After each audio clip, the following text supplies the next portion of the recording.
കേന്ദ്രമന്ത്രി ജോർജ് കുര്യന് മറുപടിയുമായി CPM സംസ്ഥാന സെക്രട്ടറി MP ഗോവിന്ദൻ. ജോർജ് കുര്യനും RSSും BJPയും എല്ലാം കേരളത്തിനെതിരാണ്. കിഫ്ബി റോഡുകൾക്ക് ടോൾ പിരിക്കുന്നതിൽ തീരുമാനമായില്ല. അത് സംബന്ധിച്ച് ആലോചന നടക്കണം. കേരളത്തിന് കിട്ടേണ്ട നികുതി കേന്ദ്രം GST ഇനത്തിൽ കൊണ്ടുപോകുന്നുവെന്നും MP ഗോവിന്ദൻ തൊടുപുഴയിൽ പറഞ്ഞു. ജോർജ് കുര്യനും RSSും BJPയും എല്ലാം കേരളത്തിനെതിരാണ്. അവരുടെ ലക്ഷ്യം കേരളമാണ്.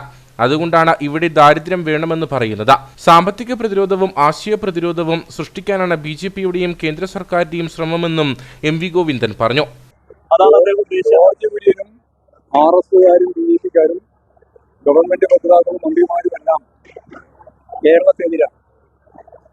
കേരള വിരുദ്ധമായ ഒരു നിലപാടാണ് നമ്മൾ സ്വീകരിച്ചുകൊണ്ടിരിക്കുന്നത്. ഒരു ഘട്ടത്തിൽ ത്രിപുരയിൽ ഇടതുപക്ഷ ജനാധിപത്യ മുന്നണി തോറ്റപ്പോൾ അന്ന് നരേന്ദ്രമോദി ഉൾപ്പെടെയുള്ളവർ പറഞ്ഞു, ഇനി ഞങ്ങളുടെ ലക്ഷ്യം കേരളമാണ്. കേരളം പക്ഷേ അവരാഗ്രഹിച്ചതുപോലെ ഇടതുപക്ഷ ജനാധിപത്യ പ്രസ്ഥാനത്തെ തകർക്കാൻ അവർക്കാവാകുന്നുണ്ട്. അതിപ്പോഴും ആ ലക്ഷ്യം നേടാൻ വേണ്ടിയിട്ടുള്ള പ്രവർത്തനം തുടരുകയാണ്. അത് തന്നെയാണ് ജോർജ് കുര്യനും പറയുന്നത്. ഇവിടെ ദാരിദ്ര്യം വേണം, പട്ടിണി വേണം. ആ പട്ടിണിയിലേക്ക് കേരളത്തെ നയിക്കാൻ സാധിക്കുന്നില്ലെങ്കിൽ നിങ്ങൾക്ക് ഒരു ആനുകൂല്യവും തരില്ല എന്നാണ്. അങ്ങനെ ഒരു ആനുകൂല്യം കേരളത്തിന് വേണ്ട. കിഫ്ബി റോഡുകൾക്ക് ടോൾ പിരിക്കുന്നതിൽ തീരുമാനമായില്ല. അത് സംബന്ധിച്ച് ആലോചന നടക്കണം. കേരളത്തിന് കിട്ടേണ്ട നികുതി കേന്ദ്രം GST ഇനത്തിൽ കൊണ്ടുപോകുന്നു. അതിന്റെ ഫലമായി എന്തൊക്കെ ചെയ്യണമെന്ന് കിഫ്ബിയുമായി ആലോചിച്ച് തീരുമാനിക്കേണ്ടതാണ്. നിലവിൽ അത്തരം ചർച്ചകളിലേക്കൊന്നും പോയിട്ടില്ലെന്നും MP ഗോവിന്ദൻ വ്യക്തമാക്കി. ടോളുകളൊക്കെ എങ്ങനെയൊക്കെയാ വരിക എന്ന് പറയാൻ പറ്റില്ല. ഞാൻ നേരത്തെ പറഞ്ഞതല്ലേ സംഭവം. കേന്ദ്ര ഗവൺമെന്റ് ഒരു തരത്തിലും കേരളത്തിന് അനുകൂലമായ ഒരു സമീപനവും സ്വീകരിക്കാത്ത പശ്ചാത്തലത്തിൽ ടാക്സ് എല്ലാം GSTയുടെ ഭാഗമായിട്ട് അവർ പിരിച്ചു കൊണ്ടുപോകാണ്. നമുക്കൊന്നും പുതുതായിട്ട് ഉണ്ടാക്കാൻ സാധിക്കില്ല. അപ്പോൾ കിഫ്ബി കടം വാങ്ങി പദ്ധതി ആസൂത്രണം ചെയ്തിട്ടുണ്ടെങ്കിൽ വികസനത്തിന് അതിന്റെ ഭാഗമായി എന്തൊക്കെയാണ് വേണ്ടി വരിക എന്നുള്ളത് അവരുമായിട്ട് ആലോചിച്ച് ചർച്ച ചെയ്യേണ്ട കാര്യമാണ്. അതൊന്നും ഇപ്പോൾ തീരുമാനിച്ചു.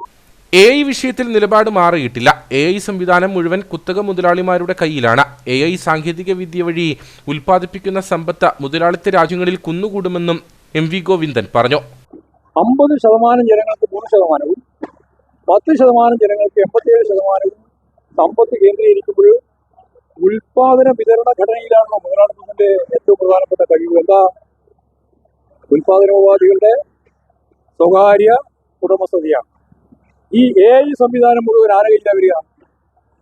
നമ്മുടെ നാട്ടിലെ കർഷകരുടെ കയ്യില, കൃഷിക്കാരുടെ കയ്യില, ഇടത്തരക്കാരുടെ കയ്യില, ആരുടെ കയ്യിലാണ് വരിക?